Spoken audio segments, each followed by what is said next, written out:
The footage that you're seeing right now was recorded today on March the 23rd, 2020. It looks like any other ordinary spring day once you compare it to footage I took back when I was a little kid in March of 2012, March 2013, and so on and so forth. They look quite similar, except for me growing up in the midst of it all, but there's something going on behind the camera in today's footage that's affecting all of us. There is a world level, a worldwide pandemic happening right now as we speak. It's affecting all of us.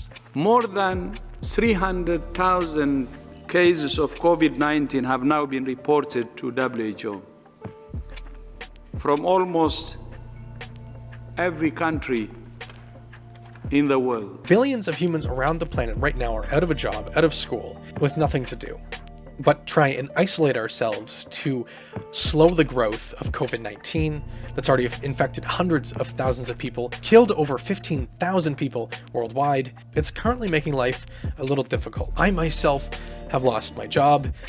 It's a weird time. I mean, I'm recording this just to document the fact that I had to file for unemployment. I'm currently just out of a job.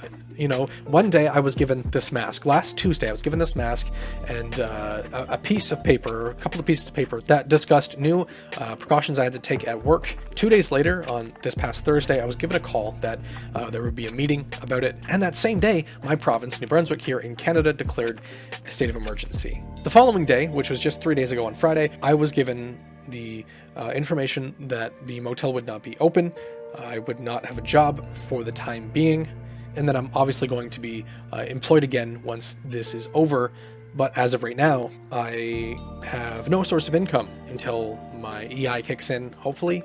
Justin Trudeau said that there would be EI for everybody, there would be money for everybody, so I just hope that goes through. A lot of our sources of transportation and entertainment are being taken away from us. We are being forced into lockdowns and states of emergencies where we have less rights as a human being for a little bit anyway. It's going to suck. The next few weeks are going to suck. The next few months are going to have a drastic impact on human civilization, on our economy. Our future is being determined right now. I guess I'm just still in awe that I'm watching history unfold in front of my eyes. Bars and restaurants and businesses and stores and companies across the planet have shut their doors in hopes of stopping the spread or flattening the curve of COVID-19. The time to flatten the curve is probably behind us. If you see the charts from the World Health Organization, it is spiking. In the last day or so, in the last 24 to 48 hours, tens of thousands of cases have been reported. We are now at 320 plus thousand cases. We are in for probably hundreds of thousands of more cases, if not probably millions of cases in the next 3 to 4 months. The pandemic is accelerating. It took 67 days from the first reported case to reach the first 100,000 cases. 11 days for the second 100,000 cases.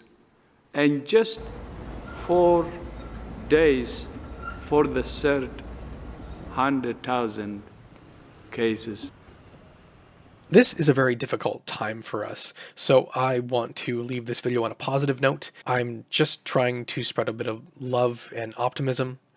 I saw this post on a group for my city, and I just kind of want to share with you.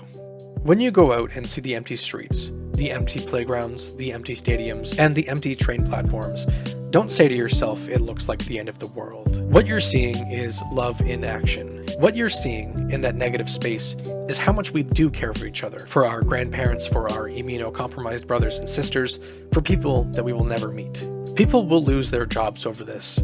Some will lose their businesses, and some will lose their lives. All the more reason to take a moment when you're out on your walk or on your way to the store or just watching the news to look into the emptiness and marvel at all that love. Let it fill you and sustain you. It isn't the end of the world. It is the most remarkable act of global solidarity we may ever witness. Some of the most striking moments from the pandemic are those where little happens.